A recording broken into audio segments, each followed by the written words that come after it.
A high school building as intelligence headquarters? Such things only happen in the TV series Stawka większa niż życie, More Than Life at Stake. Today, the third high school is located here, and the building itself was constructed in the 1890s to a design by Hilary Majewski. Its founder was, among others, the Łódź cotton king, Karol Scheibler. At the time, it housed a Russian male gymnasium. During the First World War, the gymnasium building became a formation place for the Łódź subdivisions of the Polish legions. When Józef Piłsudski became the school's patron in 1921, his portrait was painted over the earlier image of Tsar Nicholas I. The pupils' symbols in those days were a grey cap, the so-called Maciejówka. School leavers would break its peak and sew the MG badge in a laurel wreath, male gymnasium, upside down.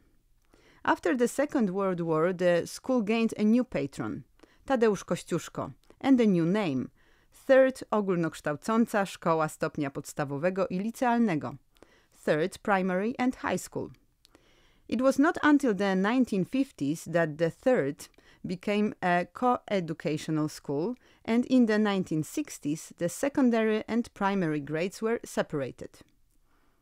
The high school can boast a whole list of outstanding graduates, such as the poet Julian Tuwim, the lawyer and diplomat Jan Karski, the actor and director Jan Machulski, the writer and author of the Mr. Samochodzik series of adventures Zbigniew Nienacki, and the creator of the Kraków Piwnica pod Baranami Piotr Skrzynecki.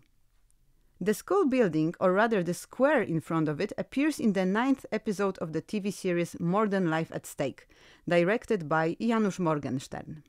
For the purposes of this production, the third high school became the headquarters of German intelligence. In a conversation with his superior, Major Horst, played by Tadeusz Schmidt, Hans Kloss, Stanisław Mikulski, learns that he has been put at the disposal of Colonel Kraft. Horst assures Kloss that this is a kind of distinction for him, and that one generally comes out of Colonel Kraft's Abwehr school with a promotion. Kloss seems a little taken aback, and he doesn't know what purpose such a move serves or what this task will be. He accepts the order and parts ways with his superior in good spirits.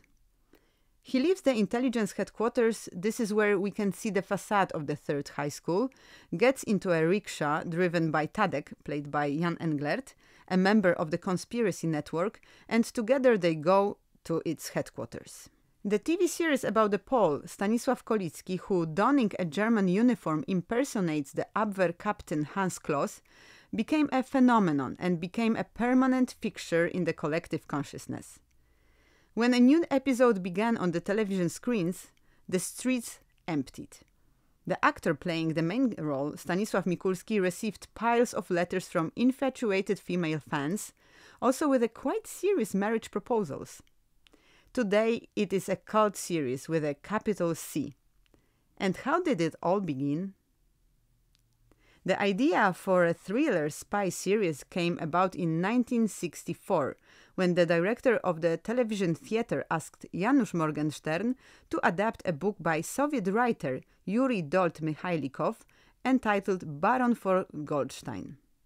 The director agreed to produce the play for the Sensations Theatre on the condition that the main character would be Polish and not Russian. He chose Zbigniew Safian as the scriptwriter, who in turn invited Andrzej Szypulski to collaborate. The men, under the joint pseudonym Andrzej Zbych, created the story of J-23, a Pole who escapes from a prison of war camp in Königsberg and reaches the USSR. It turns out that he bears a striking resemblance to Captain Hans Kloss, who was in Soviet captivity. Kolicki agrees to cooperate, and as an agent with the pseudonym Janek, he impersonates the German officer. Initially, the role of Kloss was to be given to Ignacy Gogolewski. However, Morgenstern insisted that Stanisław Mikulski, a young actor who had just moved from Lublin to Warsaw, played the main character. Mikulski had already been known before, for example from Tadeusz Chmielewski's Ewa chce spać, Eva Wants to Sleep, for the role of a sympathetic policeman, so it was known that he looked deadly handsome in uniform. After all, an agent modeled on James Bond not only had to be noble, insanely brave, and come out of the worst oppression on the other side, but should also be able to crush women's hearts. In those pioneering days, the actors in television theater performed live, which involved a lot of risk, but also a lot of funny situations. Cardboard decorations would wobble at the slightest closing of the door, and for forgetful actors, the last resort was the prompter. It happened that to an enemy lying on the ground, the partisan holding him at gunpoint said, "I'm not going to lie down to the shooter."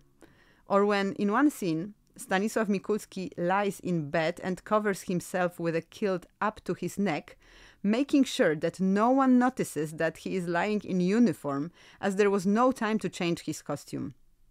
It would be great to see footage from the set and relive these dimensions of the serial story. By design, there were to be 6 episodes, and the last one was to end with Kloss' death. Morgenstern directed only the first show, the rest was directed by Andrzej Konic. When a month before the last show, the announcer announced the end of More Than Life at Stake, viewers sent desperate letters to the TV station en masse to save Kloss from death. So more parts appeared in the theatrical version, and in 1967 it was decided to make a film version of Kloss' adventures. Janusz Morgenstern returned to work on the series and directed 9 episodes. The same number were made by Andrzej Konic.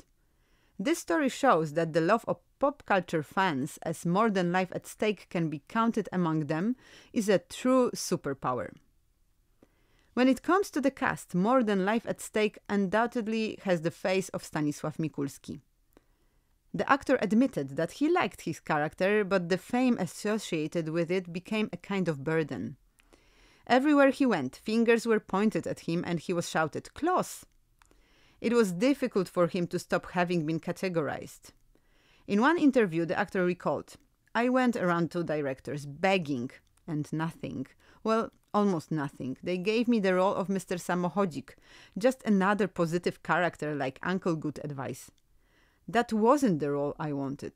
To play a rackhead, a weak guy who has gone rogue, a drunkard, a thief, a sly one, or a foreign intelligence agent who gets caught at the end."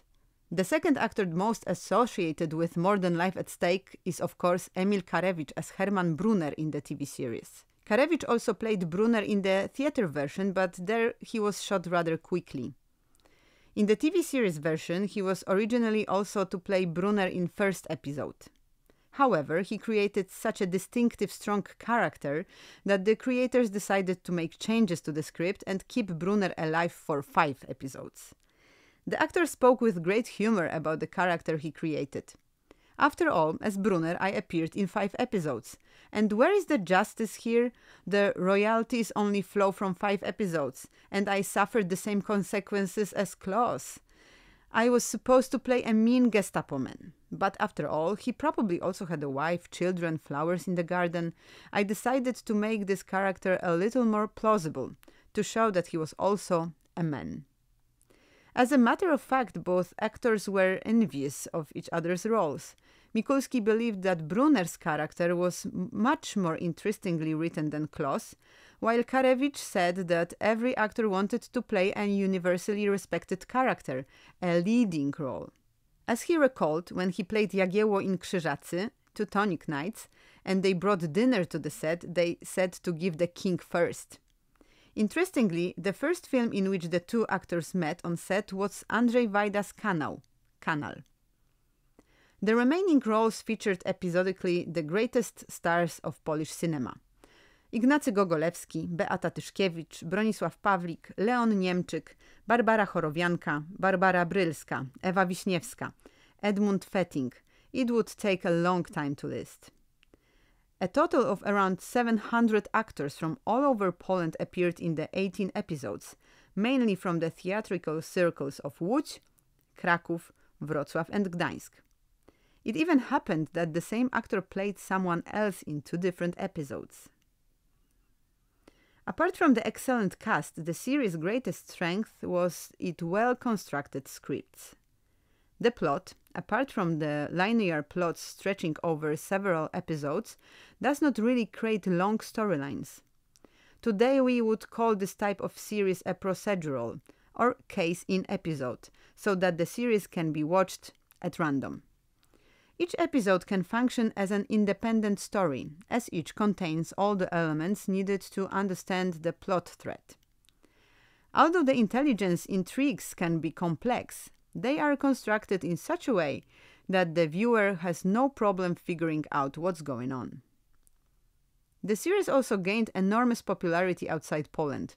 It was screened in Czechoslovakia, Sweden, where its viewing figures were reportedly higher than the Ice Hockey World Championships, which were being broadcasted at the same time, Mexico, Canada and Japan. Interestingly, the series was also very popular in the German Democratic Republic. The director, Janusz Morgenstern, recalled a joint trip to the GDR with Stanisław Mikulski. We drove in an open car through the streets of the city, and on the side stood a crowd and cheered in our honor. In Albania, on the other hand, a common joke was, name the days of the week: Monday, Tuesday, Wednesday, Kloss, Friday. Kloss' popularity also manifested itself in other areas of pop culture. The 1970s saw the publication of a series of comic books about the adventures of J23, for which the script was created by the same duo under the pseudonym Andrzej, and the drawings came from the hand of Mieczysław Wiśniewski. Historically, there is no denying that J23's orders were given by the Soviets. One paragraph of the 1960 Cinematography Act read, "The subject matter should be drawn from the history of war and occupation, the joint struggle against Hitlerism of the Polish and Soviet soldier and partisan from the birth of people's government." These words were taken to heart by the filmmakers. They juggled quite freely with historical facts, kept silent on the then unpopular issues related to USSR participation in the war, presented the Home Army unfavorably, or completely lacked the subject of the Holocaust in the war TV series. However, it must be remembered that this was a strictly entertainment production, appropriately stylized as a thriller spy film. Besides, from the point of view of that time, the uplifting vision of an agent, a Pole, who taps into the powerful intelligence and military machine of the Third Reich, was far more valuable than the historical truth. Whatever else, the series about the adventures of Hans Kloss has a style that many later productions lacked. Viewed years later, it is not funny with its outdatedness, but rather charms with a kind of old-fashioned elegance. It evokes a warm nostalgia. It is the result of the work of a whole team of professionals, starting with the scriptwriters, directors, through actors, set and costume designers. The whole is tied together by the excellent music of Jerzy Duduś Matuszkiewicz. There is something unmistakable about this style that was not captured in the contemporary cinematic sequel directed by Patryk Wega in 2012, Hans Kloss, More Than Death at Stake. The series' popularity is also supported by its accessibility. For years the series was repeated on public television and later also on Kino Polska television. The wave of sentiment attracted successive generations to joint screenings. Today, when describing the series about Kloss adventures, one can consciously use the adjective cult. Fans of the production are well organized. There is even a thriving stakes lovers club, which organizes exhibitions, meetings, rallies and trips to places connected with the series.